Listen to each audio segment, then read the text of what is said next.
Bwana, mambo vipi? Karibu sana katika kipindi chetu kizuri. Kipindi kinaitwa The Real, kipindi ambacho kinahusiana na mahojiano live kabisa kupitia simulizi.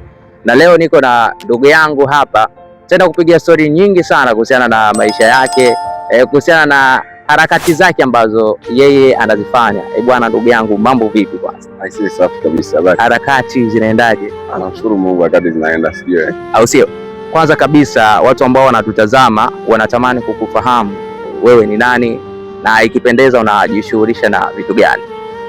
Mimi naitwa Athman Nasri, ni mwanafunzi wa TIA katika kozi ya Bachelor of Public Sector Accounting and Finance. Ni mhasibu wa sekta za umma. Japokuwa mbali na elimu yangu niliyokuwa nayo, mimi ni engineer kwa masuala ya viyoyozi, air condition. Bwana, huko unapiga shule na huko unapiga kazi. Ni kweli, na nashukuru Mungu wa chuo changu hiki kina hiyo nafasi ya kuweza kufanya kazi huku unasoma. Kwa hiyo mimi nafanya kazi, lakini mimi ni mwanafunzi pia wa TIA. Hebu kwanza tuanzie hapo kabla tujarudi nyuma kwenye historia zingine. Ni kitu gani ambacho kilikufanya licha ya kuwa mhasibu lakini ukatafuta kitu chengine cha kukifanya, na ni muda gani ambao uliamua kuchukua hayo maamuzi? Kwa kweli sio kama uhasibu ndio kitu nilianza nacho. Mimi kabla ya kuwa mhasibu ndo nilikuwa ni engineer wa AC. Kwa hiyo kwa maana hiyo nilishawahi kusoma VETA. Nilisoma VETA miaka miwili na nina certificate level 2 ambao nimespecialize kwa refrigeration and air condition. Baada ya kutoka VETA nikawa nimwajiriwa, nikaona ni vema nije nichukue na degree ya uhasibu. Noma sana.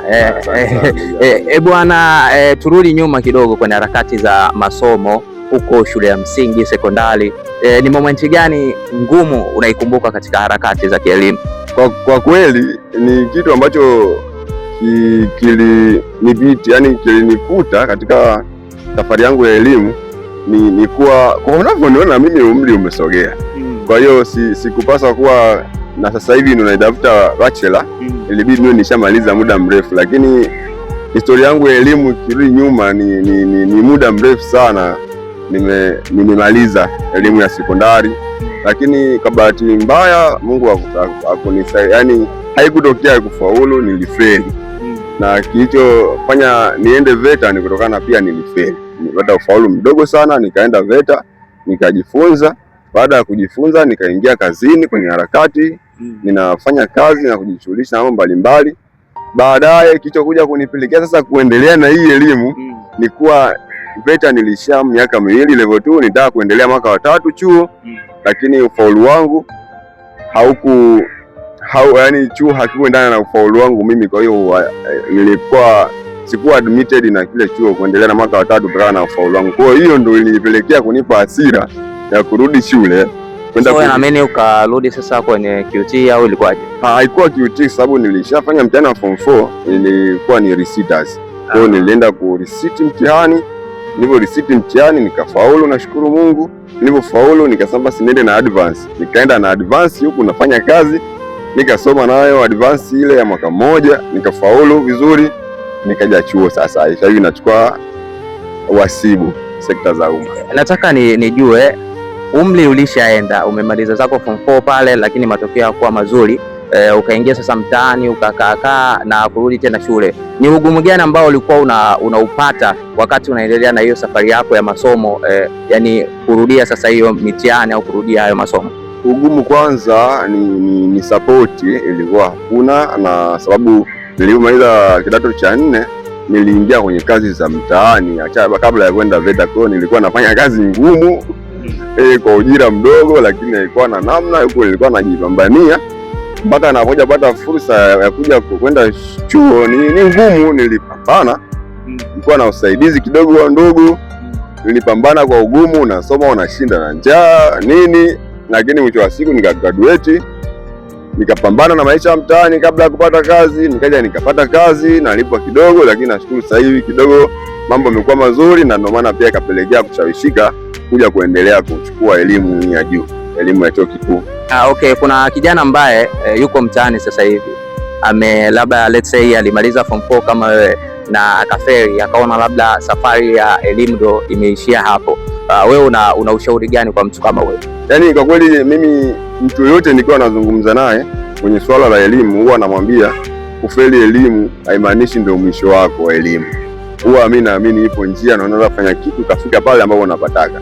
Ningekuwa mimi naokana tamaa sababu nilifeli kabisa form 4. Basi ilibidi sasa hivi niwe mtaani.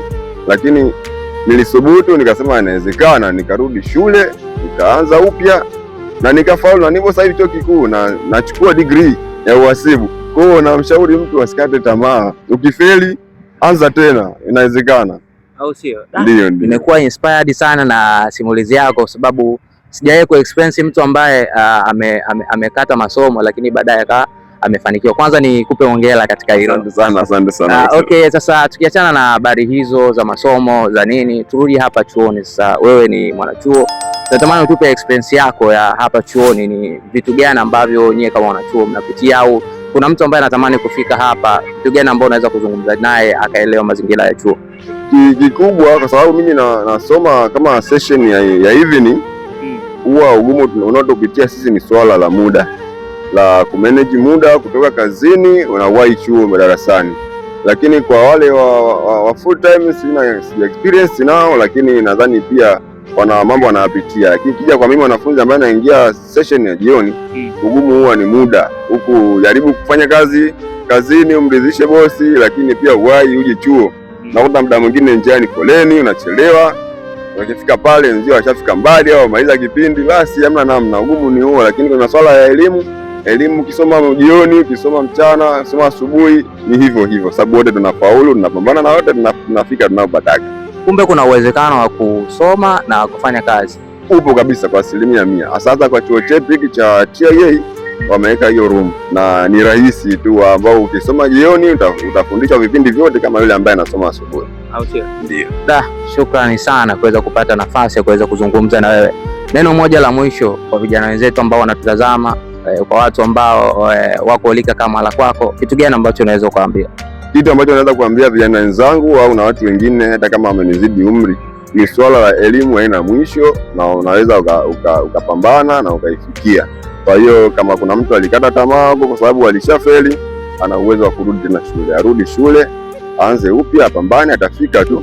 Haichukui muda, kwani mimi nimeanza lini? Nimeanza tu hivi, lakini sasa hivi niko chuo kikuu, sasa hivi nachukua degree. Kwa hiyo mtu anaweza akaanza upya akafikia anapotaka. Au sio? Noma sana. Kwa kumalizia kabisa, una kitu gani ambacho labda sijakuuliza, au labda neno lolote kuhusiana na kipindi chetu unaweza ukatuambia pia?